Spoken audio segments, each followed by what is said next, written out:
वास्तविकता ये है कि बांग्लादेश के संविधान में यह बात मेंशन है कि इलेक्शन के बाद में जब चुनाव मतलब 5 साल पूरे होने वाले होते हैं तो आखिरी समय पर जब इलेक्शन की डेट डिक्लेयर होती है तो यहां कार्यवाहक राष्ट्रपति का या कार्यवाहक सरकार चलाने के सलाहकार का पद पहले से ही बनाया हुआ है। लेकिन यह व्यक्ति पिछले 18 महीने से उसी कार्यवाहक पद को रियल पद बनाकर शासन करता आ रहा था और ऐसे में इसने पूरे मंत्रालय अपने यहां पर बनाए हुए थे।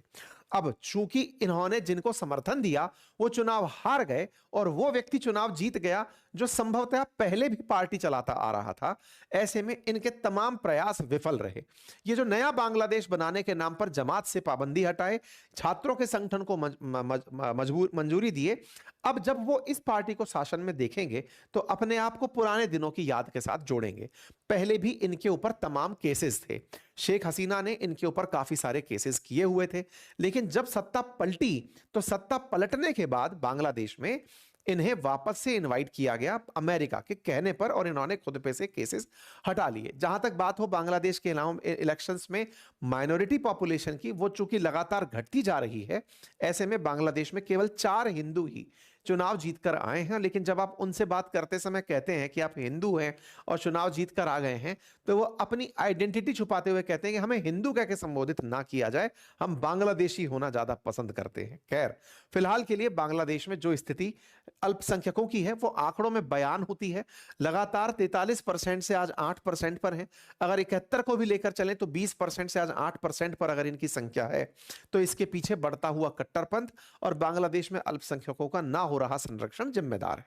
कुल मिलाकर के बांग्लादेश के अंदर जो चुनाव के रिजल्ट्स हैं उससे भारत के पश्चिम बंगाल में चुनावों को प्रभावित होने की चिंता के रूप में देखा जा रहा है। जहां तक बात हो भारत के साथ इनके संबंधों की, वो आने वाले समय में भारत हैंडल करना जानता है, बीएनपी को वो कर ले जाएगा।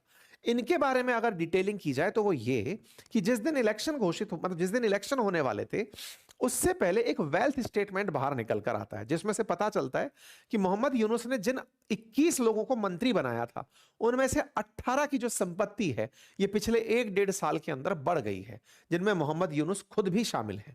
ऐसे में जब ये वेल्थ का डेटा बाहर निकल कर आया तो मोहम्मद यूनुस के खुद एक आईटी एडवाइजर, जिनके ऊपर संपत्ति के साथ साथ भ्रष्टाचार का आरोप भी इन दिनों लगना शुरू हो गया था, वो बांग्लादेश छोड़कर जा चुके हैं।